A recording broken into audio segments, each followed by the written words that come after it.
Nous allons maintenant nous promener sur la Croisette et vous faire rencontrer des silhouettes et des visages que vous n'aurez aucune peine à reconnaître. Voici tout d'abord Truffaut et sa jeune vedette Jean-Pierre Léaud, qui promenaient avant la projection leur inquiétude, et notre ami Jean-Paul Seligman et la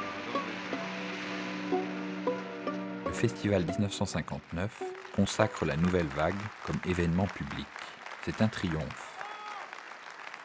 François Truffaut et Jean-Luc Godard ont été fascinés par une figure de malfrat désinvolte, Michel Portail, impliqué en 1952 dans une affaire qui fit grand bruit.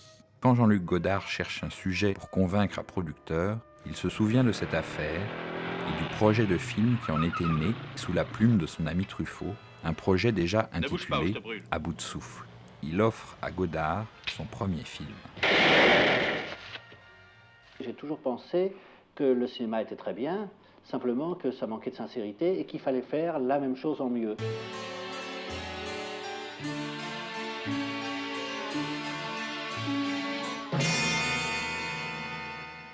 Moteur. Avant, il y avait une seule règle. Il n'y avait qu'une seule manière, il fallait faire comme ça, et si on ne faisait pas comme ça, enfin, il y avait des gens qui protégeaient ça comme des brevets, il y avait une franc-maçonnerie. Oh, le petit con, il roule sur une ligne droite, il est parfait de la suivre jusqu'au bout. Quoi? Regarde.